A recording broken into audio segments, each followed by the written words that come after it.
Hello, everyone, and what a beautiful day, right?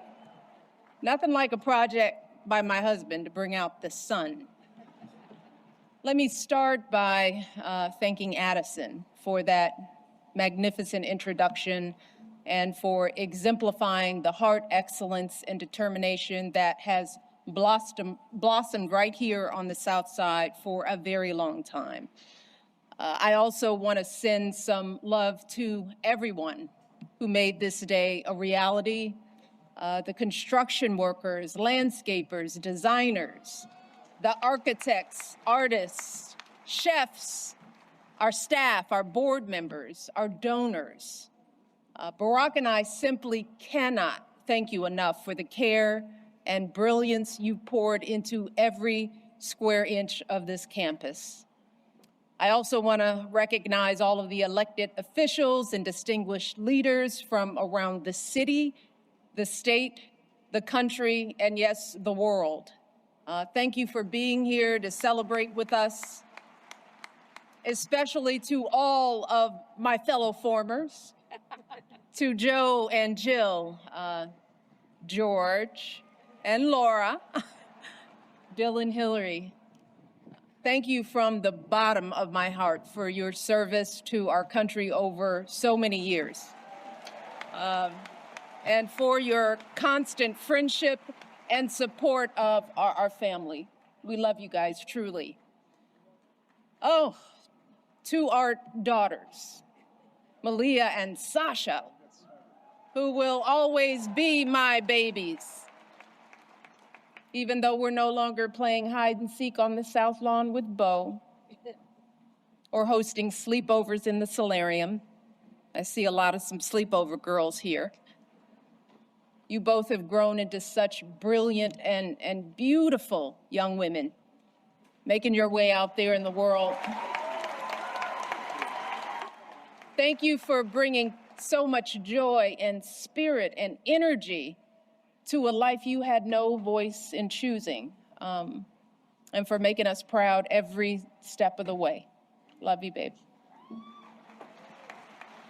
Oh, so please indulge me for a moment, because I'm gonna take a little time to do something that I know my husband will not do today, and that is to fully sing his praises.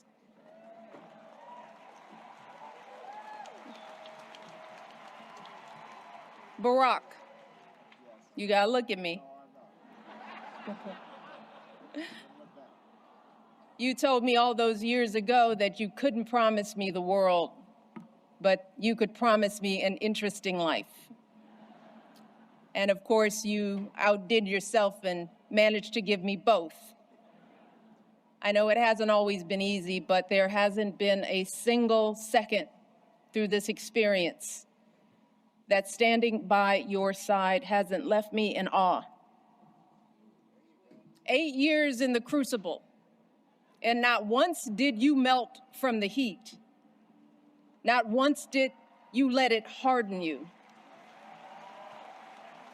Instead, you used it to reveal your truest essence, your stubborn optimism and unflinching courage, your dazzling brilliance and unpretentious decency, your ferocious work ethic, and absolutely unshakable moral fiber.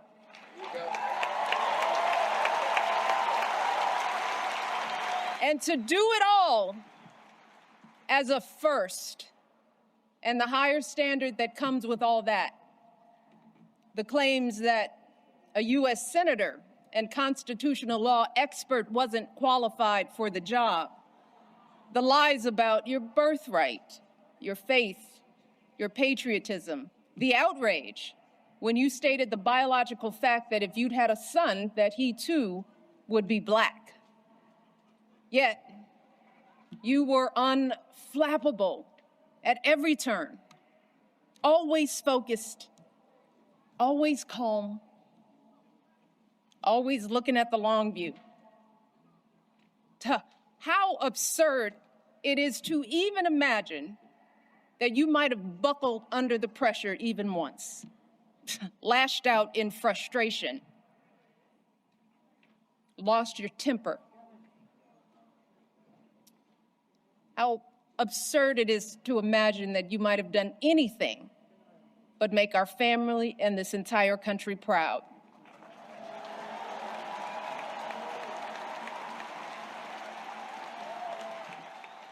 No, you were too busy.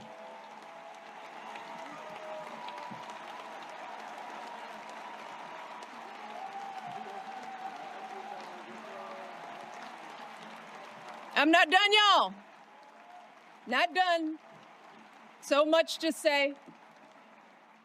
You were doing the people's work, rescuing our economy, expanding health care, ending a war, ordering the bin Laden raid, saving an auto industry, winning a peace prize.